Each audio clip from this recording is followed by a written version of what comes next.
जी महाराज का जो आगमन हुआ है, सभी अपने अपने स्थान पर खड़े होकर परम पूज्य व्यास जी महाराज का स्वागत करेंगे और सभी अभिनंदन करेंगे।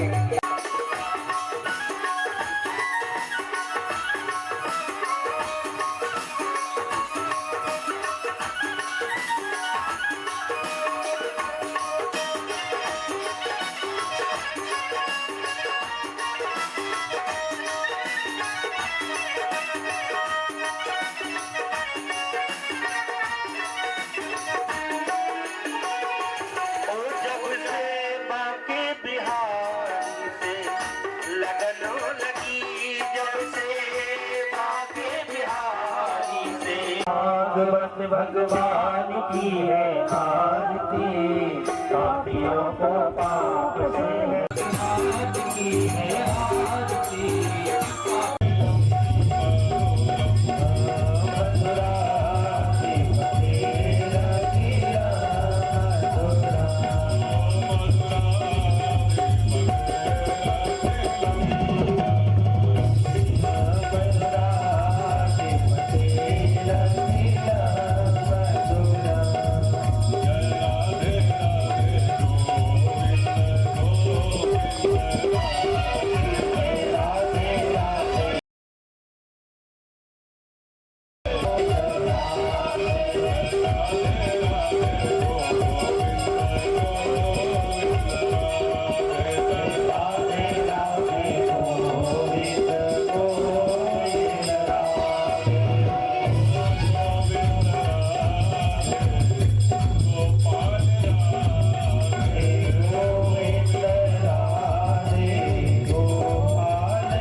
बोले वृंदावन बिहारी लाल की जय।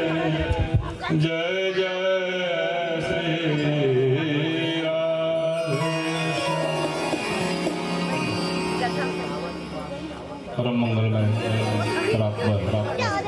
अखिलेश्वर अकारण करुणा भक्त वांछा श्री विनिंदित पीताम्बरधारी मूर मुकुटधारी वंशीधारी नंदनंदन यशोदानंदन ब्रजनवंदन भक्त चंदन श्री बालकृष्ण लाल की वांग्मय प्रतिष्ठा श्रीमद् भागवत महापुराण एवं उन्हीं की आह्लादनी शक्ति श्री कीर्ति किशोरी नित्य निकुंजेश्वरी रास रासेश्वरी ब्रज ब्रजेश्वरी श्री बिहारी बिहारिणी जी वृषभान दुलारी श्री राधा रानी सरकार के पावन युगल चरणों में नमन करते हुए वंदन करते हुए मर्यादा पुरुषोत्तम श्री रामचंद्र भगवान लीला पुरुषोत्तम श्री कृष्ण चंद्र भगवान राम कथा एवं कृष्ण कथा के परम रसिक श्री हनुमंत लाल जी महाराज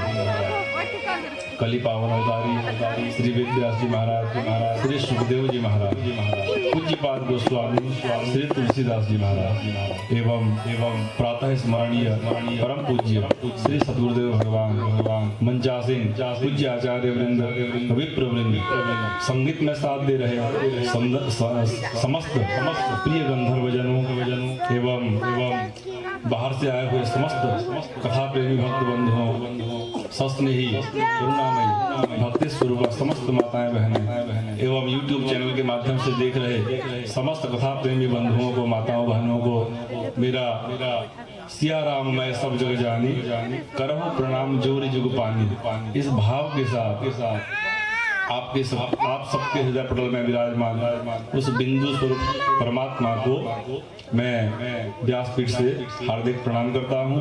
जय श्री राम, जय श्री कृष्ण, जय श्री राधे, जय श्रीमन नारायण। प्रिय भक्तों, हम सभी बड़े सद्भागी हैं, सौभाग्यशाली हैं कि आज भगवान की महती अनुकांक्षा कृपा से हमारे इस ग्राम बिजारी की पावन धरा पर हम सभी भगवान की इस अमृतमयी कथामृत को पान करने हेतु यहाँ पर हमारे समस्त साहू परिवार के द्वारा आयोजित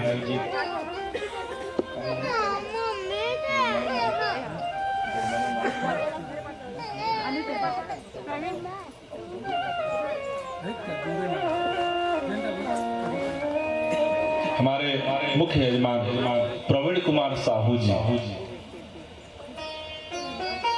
एवं समस्त साहू परिवार बिजारी के द्वारा आयोजित इस श्रीमद् भागवत सप्ताह ज्ञान यज्ञ के आज प्रथम दिवस के उपलक्ष्य में हम सभी भगवान की मधुर मधुर कथाओं को गान एवं पान करने हेतु एकत्रित हुए। देखिए, हमारे वेद व्यास जी महाराज कहते हैं ये भागवत कथा कोई चाहे कि मैं सुन लूं या ये आयोजन करवा लूं तो ये संभव नहीं है, क्योंकि यह जो है ये कथा ज्ञान यज्ञ ये श्रम साध्य नहीं है, ये कृपा साध्य है। जब तक भगवान की कृपा न हो तब तक कोई भी इस कथा को प्राप्त नहीं कर सकता, चाहे वो कितना बड़ा पैसा वाला भी क्यों न हो। भगवान की अनन्य कृपा जब होगी, जब हमारे जन्म जन्मांतर के पुण्य फल उदित होंगे, तब जाके ही हमें यह भागवत कथा सुनने का शुभ अवसर प्राप्त होता है। श्री तुलसीदास जी महाराज इस बात पर मुहर लगाते हुए कहते हैं, हो बिनु सतसंग विवेक न होए, बिनु सतसंग विवेक न होए, बिनु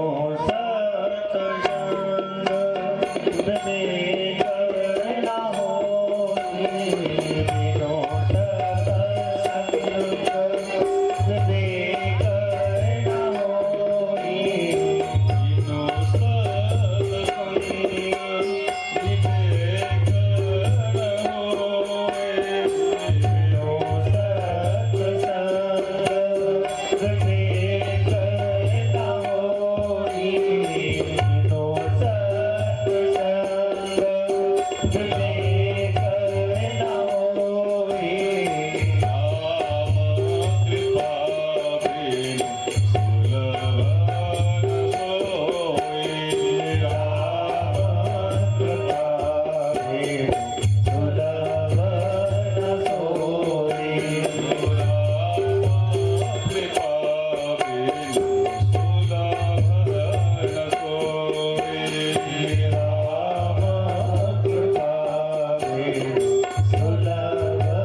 तुलसीदास जी महाराज इस बात को प्रमाणित कर दिए। किस बात को? कि बिना भगवान की कृपा से सत्संग हमें सुलभ नहीं हो सकता। राम कृपा बिनु सुलभ न सोई। तो इस बात से यह सिद्ध होता है कि यह कृपा साध्य है, श्रम साध्य नहीं। कोई भी कार्य करें तो तीन चीज बड़ी आवश्यक होती है। तीन चीजें। सबसे पहले तो इच्छा। किसी कार्य को करने की हमारे मन में इच्छा ही ना उठे तो कार्य संपन्न नहीं होता। तो सबसे पहला कार्य है कि हमारे मन में इच्छा उठे किसी भी कार्य को करने के लिए, और फिर उस इच्छा की पूर्ति के लिए हम भरपूर प्रयास करें, मेहनत करें, प्रयत्न करें, तब जाके वह इच्छा पूरी हो पाती है। तो दूसरा इंपॉर्टेंट है प्रयत्न, प्रयास। इच्छा हो, प्रयत्न ही ना करें तो कभी पूरा नहीं होगा। तो इच्छा है और उसके लिए प्रयास किया जाए, मेहनत किया जाए, तब वह इच्छा पूरी होगी। लेकिन तुलसीदास जी महाराज कहते हैं हमारे इच्छा करने से, चाहने से और उसे पूरा करने के लिए प्रयास करने से भी भले ही लौकिक कार्य पूरा हो जाए, लेकिन ऐसा भगवत कार्य, पारलौकिक कार्य, भगवान की कथा, सत्संग, ये जब तक भगवान की कृपा नहीं होगी तब तक पूरी नहीं हो सकती। आप कितनी इच्छा कर लो, कितने प्रयास कर लो, जब तक भगवान की कृपा नहीं होगी तब तक ये भगवत कार्य हमें सुलभ नहीं हो सकती। तो तीसरा इंपॉर्टेंट है भगवत कृपा। तो आज हमारे साहू परिवार बिजारी ने कितने दिनों से इच्छा किया कि श्रीमद् भागवत सप्ताह ज्ञान यज्ञ को हमारे ग्राम बिजारी में संपन्न किया जाए, और उसके लिए आप लोगों ने कितना प्रयास किया वो तो आप ही जानते होंगे। लेकिन महीनों से तैयारी करना पड़ता है, महाराज कितना भाग दौड़, उसको निमंत्रण दो, उसको निमंत्रण, ये सामान लाओ, वो सामान लाओ, कितनी तैयारी करनी पड़ती है। और इच्छा के लिए, इच्छा की पूर्ति के लिए आपने प्रयास भी किया, लेकिन आप निश्चित मान के चलिए कि आज भगवान की कृपा रूपी अमृत हम सब पे उमड़ रही है, बरस रही है। इसीलिए आज हम इस ज्ञान गंगा में गोता लगा रहे हैं। यदि भगवान की कृपा न होती तो आज हम इस कथा को सुन नहीं पाते। तो भगवान की बड़ी कृपा है और हम सबको सुलभ हुआ है इस ज्ञान गंगा में गोता लगाने के लिए। तो आइए 7 दिन का समय है, आज तो प्रथम दिवस है। हम सभी खूब प्रेम से इस कथा को गान करेंगे, पान करेंगे एवं अपने जीवन को कृतार्थ करने का भी प्रयास करेंगे। बोलिए भागवत भगवान की जय। जय जय श्री राधे श्याम। तो आज हम इस ज्ञान गंगा में गोता लगाने जा रहे हैं। आज से हम 7 दिन तक इस भागवत कथा को श्रवण करेंगे। तो सबसे पहले हम ये जान लें कि इस भागवत जी की परिभाषा क्या है। कोई पूछे कि इस भागवत की परिभाषा क्या है, आपने इतनी कथाएं सुनी तो भागवत का अर्थ बताओ, इसका परिभाषा बताओ। तो ये तो जानना ही चाहिए हर किसी को। तो आइए हम भागवत जी की परिभाषा को सभी जानने का प्रयास करेंगे। एक महात्मा कहते इस भागवत जी को, भगवान ने 2 जगह गीत गाया। एक कुरुक्षेत्र के युद्ध भूमि में अर्जुन जी को उपदेश देते हुए 18 अध्याय और 700 श्लोकों की भगवत गीता, और दूसरी सृष्टि का विस्तार के बारे में ब्रह्मा जी को उपदेश देते हुए ये चतुश्लोकी भागवत का उपदेश किए। तो ये दोनों भगवान के मुख से गाया हुआ गीत है। तो भगवता प्रोक्तम इति भागवतम, जो भगवान के मुख से गाया हुआ गीत है वही तो भागवत है। एक महात्मा कहते हैं कि नहीं, इसका अर्थ कुछ और है। बोले क्या है महाराज, आप ही बताइए। तो बोले भागवतः इदम एते भागवतम, माने भागवतः इदम, जो भगवान का ही वांग्मय विग्रह है वही तो भागवत है। विग्रह माने भगवान का स्वरूप। बोले कैसा स्वरूप? ये तो देखने में पुराण या ग्रंथ या किताब या पुस्तक जैसे दिख रहे, फिर कैसे माने कि ये भगवान का स्वरूप है, विग्रह?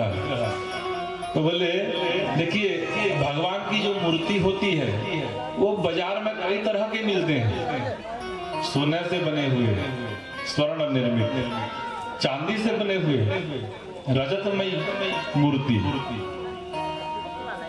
पीतल से, तांबे से, कांसा से, अश्वधातु से, लोहा से, प्लास्टिक से भी बनी हुई मूर्तियां बाजार में उपलब्ध हो जाती है कि नहीं? तो कई प्रकार की मूर्ति हमको बाजार में उपलब्ध है, मिल जाते हैं।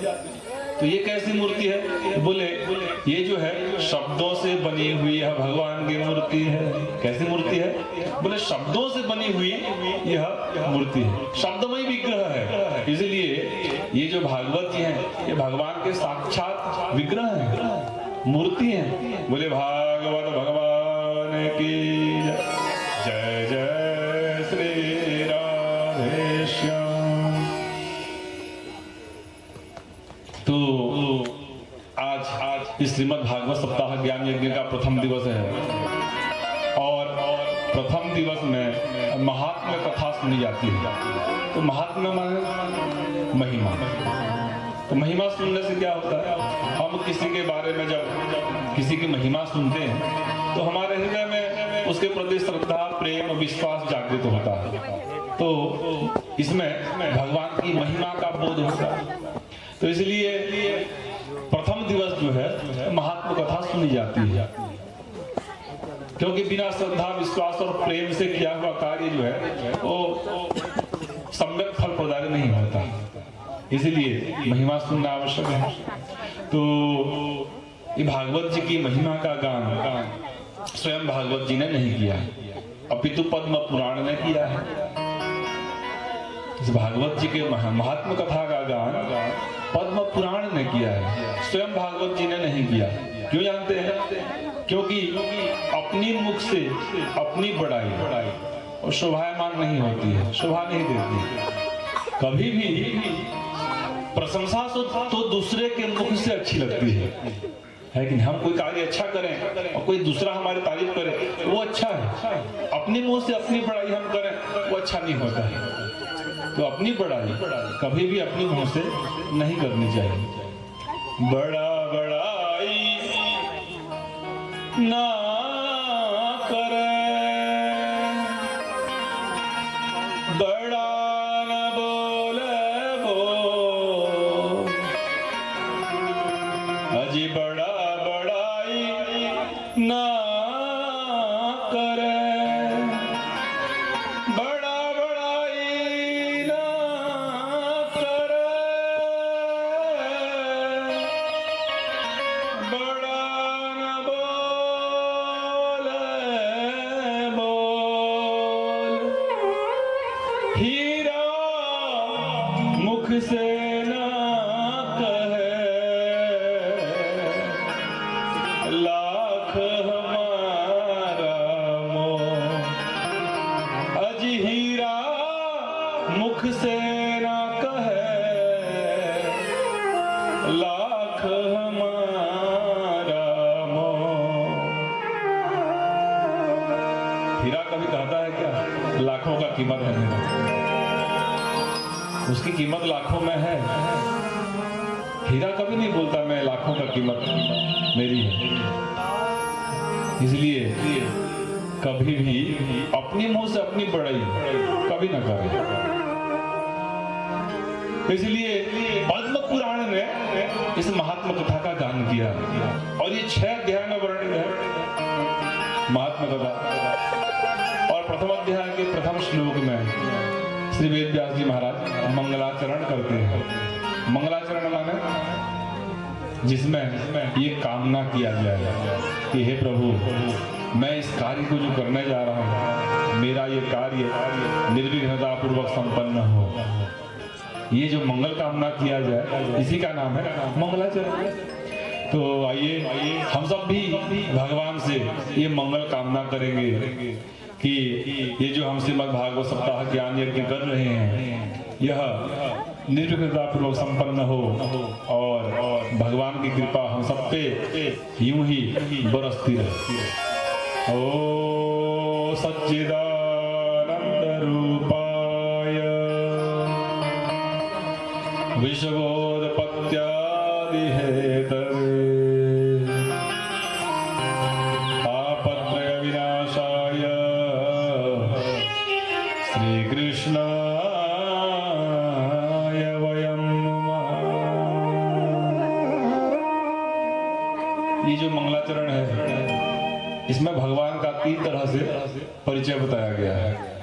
3 तरह से परिचय, एक स्वरूप परिचय, दूसरा कार्य परिचय और तीसरा स्वभाव परिचय कि भगवान का स्वरूप कैसा। पहला परिचय है स्वरूप परिचय। देखिए, हम किसी व्यक्ति से पहली बार मिलते हैं तो सबसे पहले उसके चेहरे को ही देखते हैं, वो देखने में कैसा दिखता है। पहली बार मिला तो पहला परिचय स्वरूप परिचय होता है। सबसे पहले चेहरे को देखते हैं कि वो देखने में कैसा दिखता है। तो यहाँ पे पहला परिचय भगवान का स्वरूप परिचय बताया गया है। तो भगवान का स्वरूप कैसा, बोले सच्चिदानंद रूपाय। सच्चिदानंद घन है भगवान। सच्चिदानंद माने सत कहिए जो बिन से नाही, चित चैतन्य सकल घट माही। आनंद घट घट करे आनंदा, ताको नाम सच्चिदानंदा, ताको नाम सच्चिदानंदा। सच्चिदानंद घन भगवान की जय। तो भगवान जो है वो सच्चिदानंद घन है। सच्चिदानंद माने सत कहिए जो बिन से नाही। सत माने जिसका कभी नाश न हो, जो कल था आज भी है और आने वाला कल भी रहेगा। तीनों कालों में जिसकी सत्ता हो, भूत भविष्य वर्तमान। और सत केवल परमात्मा ही है संसार में, बाकी सब असत है, बाकी सब मिथ्या है। केवल एकमात्र परमात्मा ही सत है। इसलिए भगवान या भगवान के भक्तों के सामने कभी भूतपूर्व शब्द प्रयोग नहीं होता है, क्योंकि भगवान तीनों कालों में स्थित है। आपने बहुत सुना होगा भूतपूर्व सरपंच साहब, भूतपूर्व विधायक साहब, भूतपूर्व डॉक्टर साहब, या भूतपूर्व प्रोफेसर साहब, या भूतपूर्व जो भी आदि आदि। लेकिन भगवान या भगवान के भक्तों के सामने आपने कभी भूतपूर्व शब्द का प्रयोग होते नहीं सुना होगा। भूतपूर्व भगवान श्री राम जी सुने, भूतपूर्व भगवान श्री कृष्णचंद्र जी नहीं, क्योंकि ये तो शाश्वत है। शाश्वत का अर्थ जो कभी नष्ट होने वाला नहीं है, जो सदैव एक रस स्थित है, वही तो परमात्मा है। और वास्तव में परमात्मा ही एकमात्र सत्य है, बाकी सब मिथ्या है। आज नहीं तो कल सभी काल के गाल में समा जाएंगे। कोई यदि बचेगा तो परमात्मा ही बचेगा, बाकी सब नष्ट हो जाएगा। तो इसलिए भगवान ही सत्य है। तो भगवान जो है सत्य स्वरूप है। इसलिए सत कहिए जो बिन से नाही, चित चैतन्य सकल घट माही। तो भगवान सत स्वरूप है। और चित माने प्रकाश, जो स्वयं प्रकाश स्वरूप है, जिसको किसी से प्रकाश लेने की आवश्यकता नहीं है, अपितु अपने प्रकाश से सारे चराचर जगत को प्रकाशमान कर रहे हैं। ऐसे प्रकाश स्वरूप है भगवान।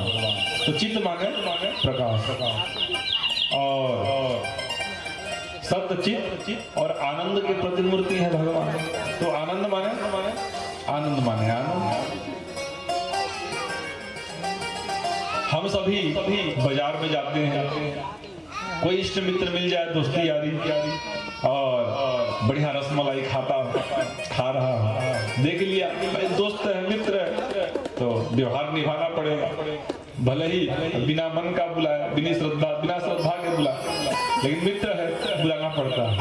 आजा भैया, तू भी थोड़ा मजा ले। तो हम वहां जाते हैं और रसमलाई खाते हैं, या गुपचुप खा रहा हो तो गुपचुप खाते हैं, तो यही बोलते हैं, वाह भाई आज तो आनंद आ गया। क्या वास्तव में वह आनंद है? वह आनंद नहीं है, क्योंकि यदि उस रसमलाई में या गुपचुप में या जलेबी, इमरती, जो कुछ भी कहिए, यदि वास्तव में उसमें आनंद होता तो एक रसमलाई खाइए, 5 खाइए, 10 खाइए, 20 खाइए, वही आनंद मिलना चाहिए। लेकिन 10-20 यदि खा लो आप, और उसके बाद भी कोई आग्रह कर ले, भैया एक तो और खा ले, तो फिर आप यही बोलोगे, बस भैया बस कर, अब नहीं खाया जाता, उल्टी हो जाएगी अब तो। क्यों भैया, इतनी आनंद आ रहा था रसमलाई में, अब भी वही आनंद आना चाहिए। लेकिन वास्तव में उस रसमलाई में या गुपचुप में, पानी पूरी में, जलेबी, इमरती इत्यादि में, उसमें वास्तव में आनंद नहीं है। वो तो हमने खाया तो स्वाद मिला जीव को, और हमने उसको आनंद मान लिया, और वह वस्तुतः आनंद का स्वरूप नहीं है। संसार से जो कुछ मिले वह समझ लीजिए सुख है। आनंद तो केवल भगवान आपको केवल भगवत कार्य से मिलेगा। भगवान की कथा सुनेंगे तो आनंद मिलेगा, भगवान की पूजा करेंगे तो आनंद मिलेगा, भगवान का कीर्तन करेंगे तो आनंद मिलेगा। आनंद मिलेगा तो भगवान के चरणों से, बाकी संसार से जो मिले वो तो सुख है, और सुख का उल्टा भी है दुख। याद रखिएगा, आप जितना सुख भोग करेंगे एक दिन आपको रोना भी पड़ेगा, क्योंकि सुख का उल्टा दुख है। तो आपने सुख भोगा तो दुख भी भोगना पड़ेगा। लेकिन आनंद का उल्टा कुछ है ही नहीं संसार में। आनंद का विपरीत शब्द कुछ बना ही नहीं है। कोई कहे महाराज आनंद का भी उल्टा है ना, क्या है? बोले निरानंद। वो तो आप चाहे निरानंद, नीर जोड़ दो आनंद के सामने, चाहे विषयानंद, विषय जोड़ दो सामने, चाहे ब्रह्मानंद और ब्रह्म लगा दो सामने, वो तो आपने जोड़ दिया ना। निरानंद, ब्रह्मानंद, परमानंद, विषयानंद। पर आनंद का वस्तुतः उल्टा कुछ है ही नहीं। और आनंद मिलेगा तो भगवत कार्य से। तो भगवान आनंद के प्रतिमूर्ति हैं, इसलिए हम उनकी कथा सुनते हैं, उनके मंदिर में जाते हैं, उनका नाम संकीर्तन करते हैं। तो सच्चिदानंद घन है भगवान। बोले सच्चिदानंद घन भगवान की जय। तो ये हुआ भगवान का स्वरूप परिचय। भगवान का स्वरूप कैसा? सत, चित और आनंद। सत माने जिसका कभी नाश न हो, चित माने जो प्रकाश स्वरूप हो, और आनंद जो भगवान के सेवा, पूजा से, कीर्तन से, कथा से मिले, वो आनंद। तो ये भगवान का स्वरूप परिचय हुआ। सच्चिदानंद घन है भगवान। और दूसरा परिचय कार्य परिचय बताते हुए कहते हैं कि भगवान कार्य क्या करते हैं। तो भगवान का कार्य क्या है? तो बोले विश्वोत्पत्त्यादिहेतवे। भगवान का कार्य है संसार का सृजन करना, पालन करना, जी भर जाए तो संहार करना। ये भगवान का कार्य है। सृष्टि का सृजन करना और पालन पोषण करना और संहार करना, ये भगवान का कार्य है। और तीसरा परिचय स्वभाव परिचय। तो भगवान का स्वभाव कैसा? तो बोले तापत्रय विनाशाय श्री कृष्णाय वयं नमः। जिनके पावन चरण शरण ग्रहण करते ही जीव के तापत्रय नष्ट हो जाते हैं। 3 प्रकार के जो ताप बताए गए हैं ये शांत हो जाते हैं भगवान के चरण शरण ग्रहण करते हैं। 3 प्रकार के ताप हैं। कौन कौन से? तुलसीदास जी महाराज का हो दैहिक दैविक भौतिक तापा, दैहिक दैविक भौतिक तापा, दैहिक दैविक भौतिक तापा, दैहिक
दैविक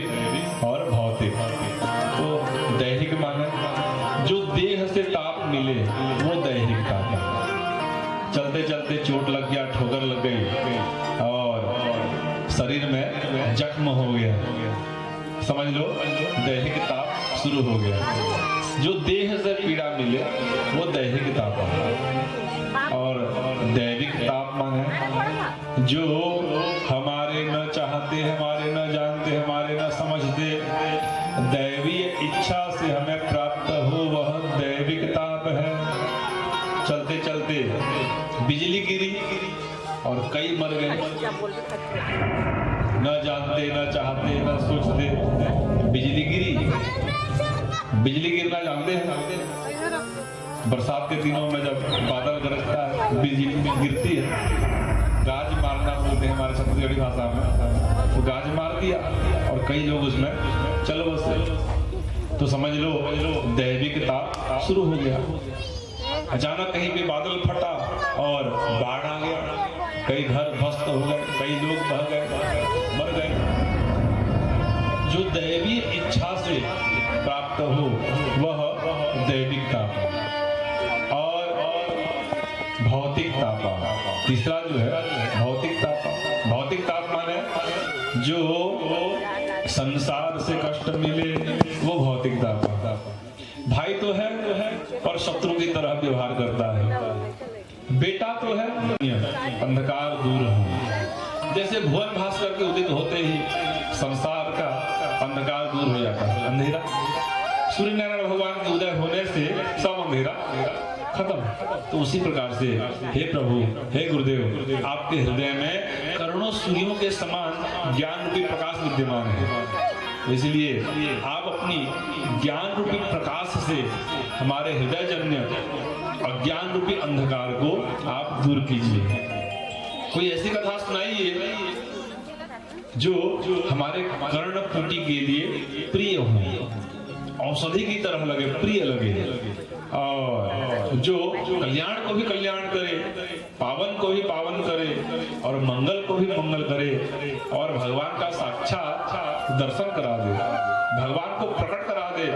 ऐसी कोई कथा आप हमें श्रवण कराइए। जब ये प्रश्न किए श्री शौनक जी महाराज, तो श्री सूत जी महाराज बड़े प्रसन्न हुए। प्रश्न पूछे तो हमेशा अपने आत्म कल्याण का या भगवत प्राप्ति का प्रश्न करें संतों से, महात्माओं से। ये नहीं कि महात्मा दिख भर जाए, दौड़े दौड़े गए, महाराज देखो तो नौकरी लगेगा कि नहीं, मैं विधायक बनूंगा कि नहीं, मैं इस एरिया में सबसे बड़ा धनवान बनूंगा कि नहीं, पद प्रतिष्ठा प्राप्त होएगा कि नहीं, मेरी विवाह हो पाएगी कि नहीं, मेरे पोते होंगे कि नहीं। सांसारिक प्रश्न हम यही करते हैं, लेकिन ऐसे नहीं। संतों से प्रश्न करें तो अपने आत्म कल्याण का प्रश्न करें, भगवत प्राप्ति कैसे हो ये प्रश्न करें।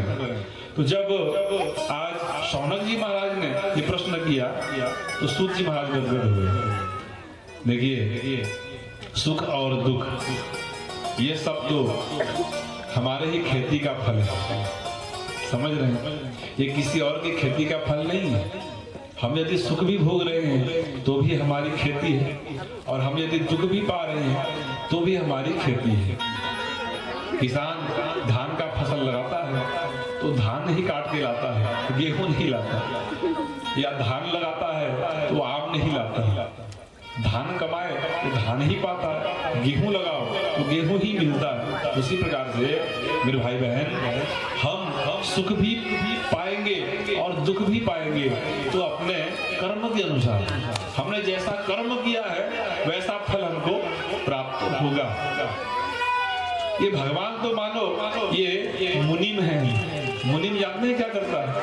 हिसाब किताब सब रखता है, मुंशी सब हिसाब किताब सेठ जी का रखता है, डायरी में मेंटेन करके इसने इतना काम किया, उसने इतना किया, उसका इतना पेमेंट है, उसका उतना पेमेंट है। ये भगवान तो मानो मुनिम है। आप जो कर्म करके भगवान को सौंपते हो उसी के अनुसार भगवान आपको फल देते हैं। जो जैसा कर्म करेगा फल देगा भगवान। और ये है गीता का ज्ञान। कर्म प्रधान विश्व रचि राखा, और जो जस करे सो तस फल चाखा। यदि आपको सुख चाहिए तो अच्छा कर्म करिए, जरूर सुख मिलेगा। और करेंगे खोटा कर्म और चाहेंगे मैं सुखी रहूं, हंसता खेलता रहूं, ये नहीं होने वाला। ऐसा कभी नहीं हो सकता।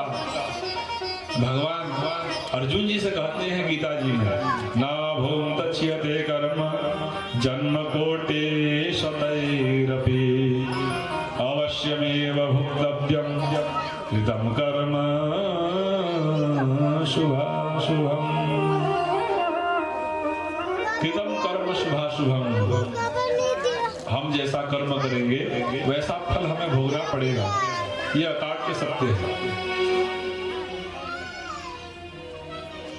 भाई यदि आम का फल चाहिए तो आम का पौधा लगाइए तो आम मिलेगा।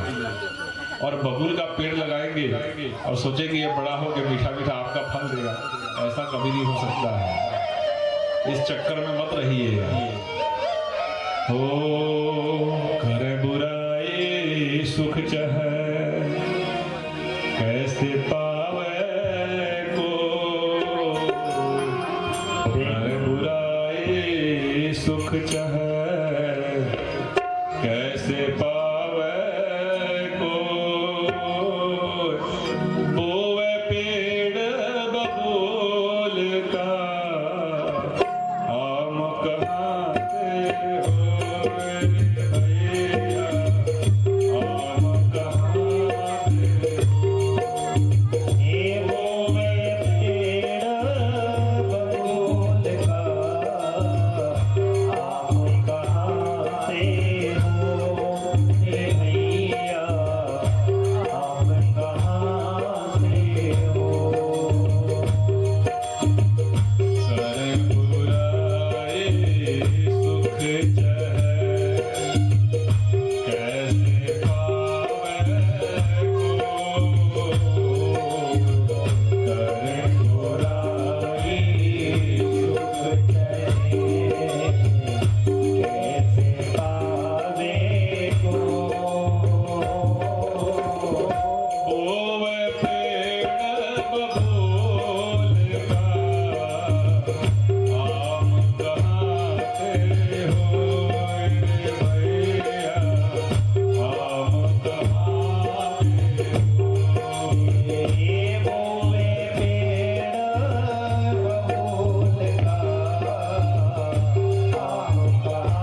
सुख और दुख का मालिक नहीं है, कोई किसी के सुख दुख का कारण नहीं है, सबके कारण हम ही हैं।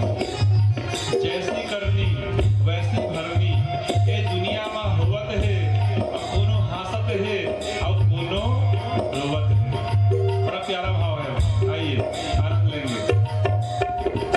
जैसे करनी वैसे भरनी, ये दुनिया में होवत है, कोनो हंसत है कोनो रोवत है, कोनो हंसत है कोनो रोवत है। जैसे करनी वैसे भरनी, जैसे करनी वैसे भरनी, ये दुनिया माँ होवत है।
यदि अपना घर प्रकाशमान करना है, उजाला करना है, तो दूसरे के घर को भी उजाला देना सीखिए, प्रकाश देना सीखिए। दूसरा का दिया बुझाओगे, आपके घर भी प्रकाश नहीं होने वाला। क्योंकि एक कहावत है कि दूसरे के लिए गड्ढा खोदोगे तो आप ही उस गड्ढे में गिरोगे। दूसरे के लिए गड्ढा खोदोगे तो आप ही उस गड्ढे में गिरोगे। इसलिए दूसरे के घर में दिया जलाना सीखिए, ना कि दूसरे के घर के दिया को बुझाना। भैया, अपने खेत में जमीन में नांगर जोतोगे, धान का गेहूं का बीज बोगे तो आपको फसल मिलेगा, अन्न मिलेगी, आपका पेट भरेगा। दूसरे के खेत में आप नांगर जोतो, बीज बो, आपको कुछ मिलेगा क्या? कुछ नहीं मिलने वाला। पर के दिया ला बुझावे, और घर दिया कैसे भरेगी।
भैया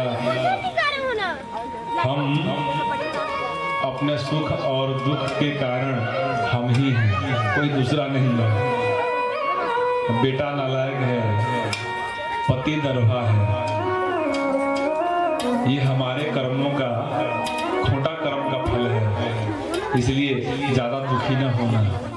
यदि सुधारना है तो अपने कर्मों को सुधारिए।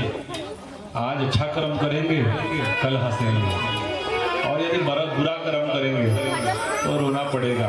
ये पक्की बात है। तो आज सूत जी महाराज बड़ा प्रसन्न हुए शौनक जी महाराज के प्रश्न को सुनकर। ओ काल ब्याल मुखग्रास त्रास निर्नाश हेतवे श्रीमद्भागवतं शास्त्रं कलौ कीरे भासितम्। काल ब्याल मुखग्रास त्रास निर्नाश हेतवे। काल माने मृत्यु, ब्याल माने सर्प। काल ब्याल मुखग्रास, मृत्यु रूपी सर्प के मुख में हम सभी ग्रास बन के बैठे हुए हैं। हमारा सभी का जीवन कब तक सुरक्षित? जब तक वह मृत्यु रूपी सर्प अपना मुख न बंद कर ले। जैसे मुख बंद किया वैसे राम नाम सत्य है।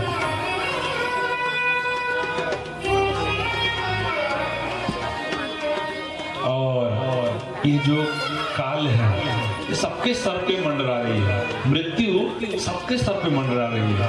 जब जिसका समय आया उसको अपना ग्रास बनाया।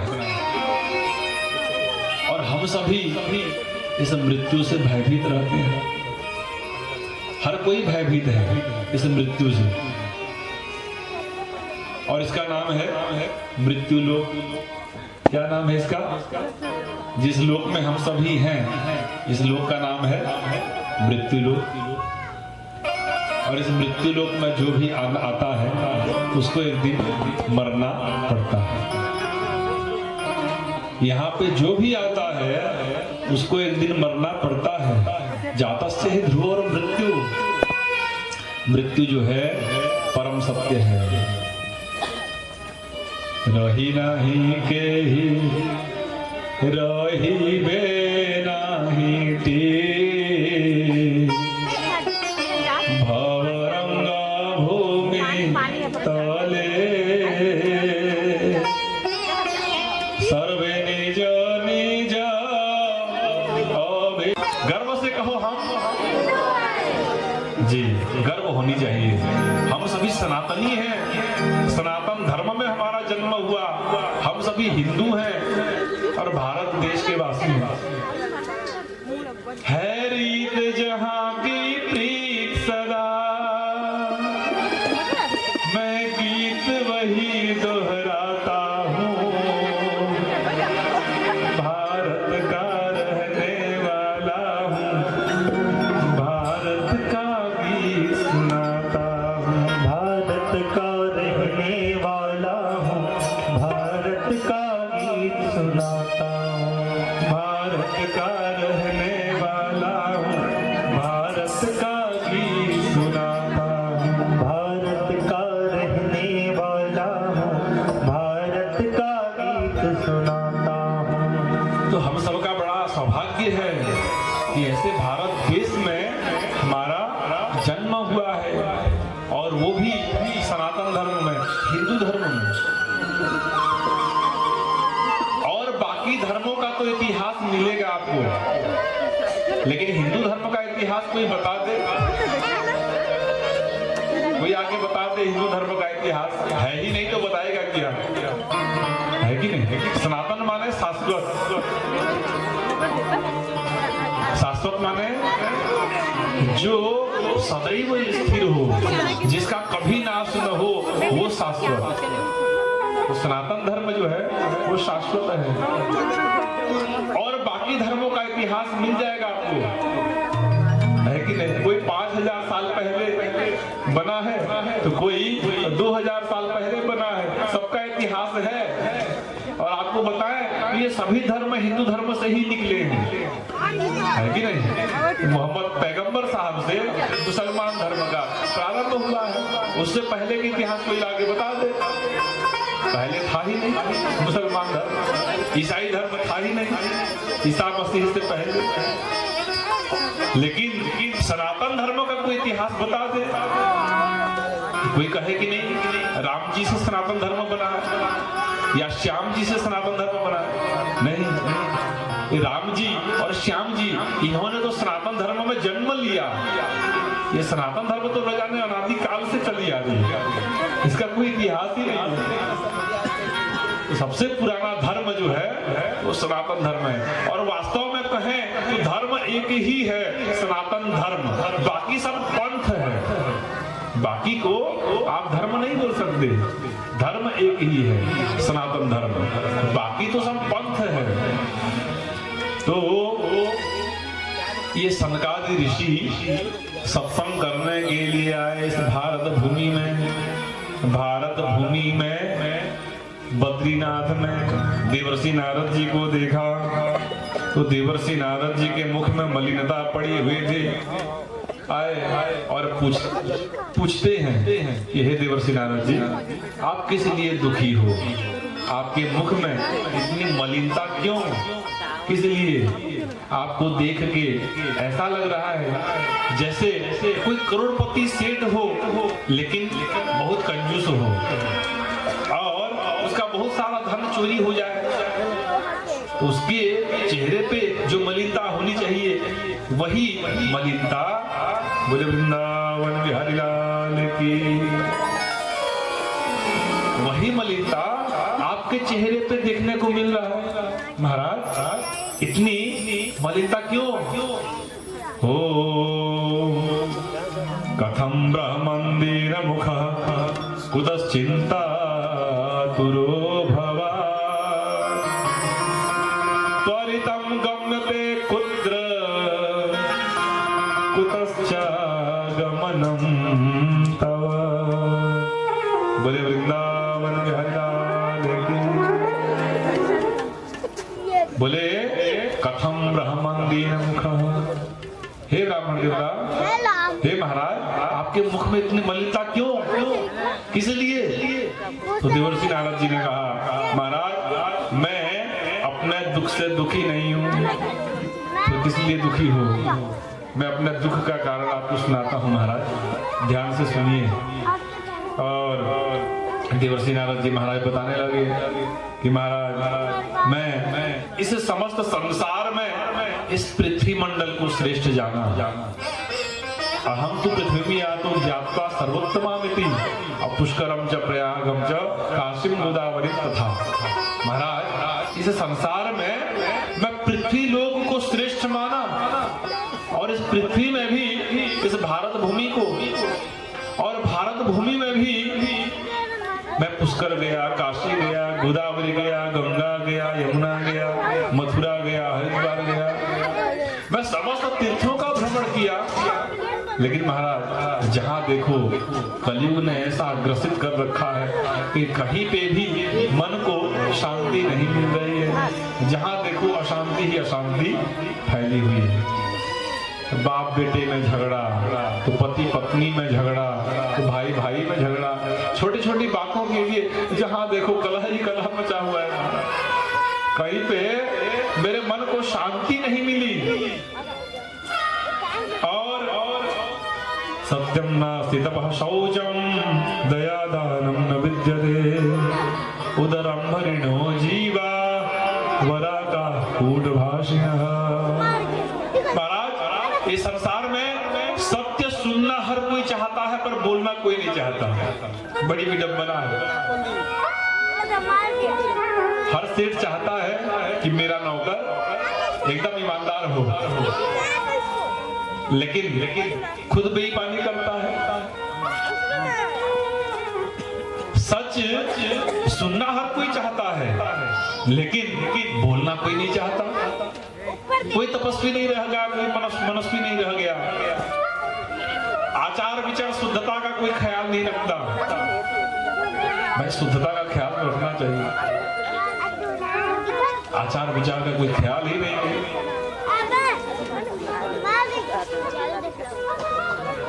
दया दानम न विद्यते, दया नहीं रह गई, क्योंकि खान पान ही दूषित हो गया तो दया कहां से रह जाएगी। जैसा खाएंगे अन्न वैसा होगा मन, जैसी पिएंगे पानी ठीक वैसी होगी वाणी, जैसी करेंगे संगत वैसी चढ़ेगी रंगत। ये तो रीत है भैया। तो खान पान ही दूषित हो गया, इसलिए अब दया नहीं रह गई। दया दानम न विद्यते, कोई दानी नहीं रह गया, दान करना कोई नहीं चाहता। और उदरम भरिनो जीवा वराका कूटभाषिनः, केवल अपने उदर पूर्ति को, अपने पेट भरने को ही लोग बाग पुरुषार्थ समझते हैं। और तो और अपने बेटे को भी यही शिक्षा देते हैं, बेटा तू पढ़ लिख के इतना बड़ा आदमी बनना, इतना बड़ा नौकरी करना और खूब रुपए पैसे कमाना, यही तो सिखाते हैं। केवल पैसे कमाने की कला सिखाते हैं अपने बच्चों को। कोई भी ये नहीं चाहता कि मेरा बेटा परोपकारी हो, मेरा बेटा संत महात्मा हो, मेरा बेटा समाज का, लोगों का कल्याण करे, संसार का कल्याण करे, समाज का हित करे, ऐसा कोई नहीं चाहता। हर कोई यही चाहता है कि मेरा बेटा खूब रुपया पैसा कमाए। नहीं, केवल अपनी उदर पूर्ति को पुरुषार्थ मान बैठे हैं। कूटभाषिनः, कटुवाणी के हो गए हैं। मुंह जब खुलता है केवल कड़वा कड़वा करेला जैसे बात ही निकलते हैं। मीठी वाणी कोई बोलता नहीं है। किसी को पूछो क्यों भैया कहाँ जा रहे हो, तो आवाज आता है तुझे क्या लेना देना, मैं कहीं जाऊं, मैं जा रहा हूं मरने को, जा भैया मर जा, संसार का एक बोझ और कम हो जाएगा। मुंह खुलता है तो नुकीले धार वाले चाकू की तरह कटुवाणी।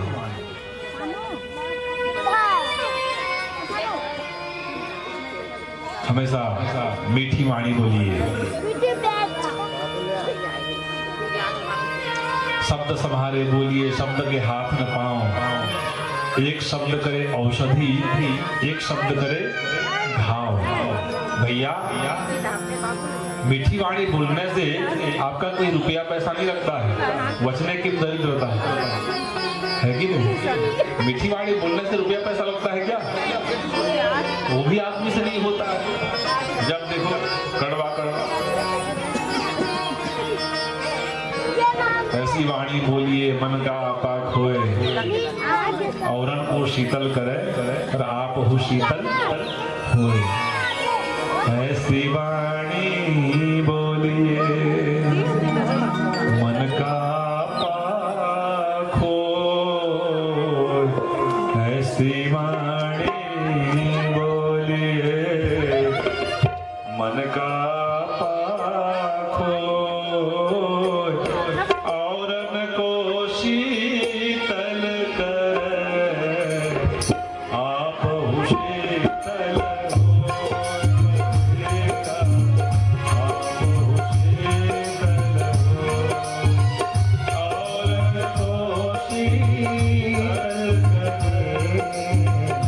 आप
शांति नहीं मिली।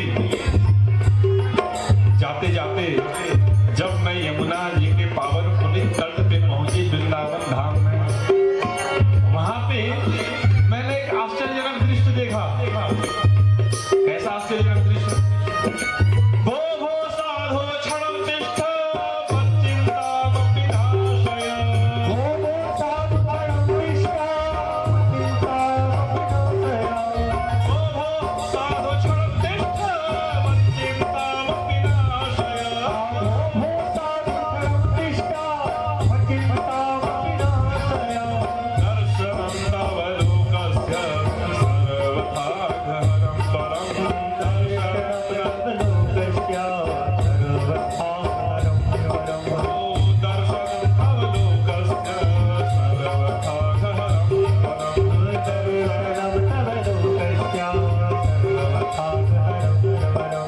भो भो साधो क्षणं तिष्ठ मच्चिन्तामपि नाशय।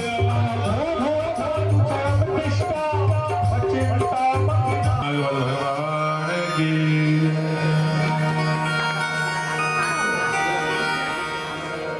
देवर्षि नारद जी पूछते हैं, महाराज पापी से पापी को भी ये कथा पावन पुनीत बना देती है, पापी का भी उद्धार कर देती है।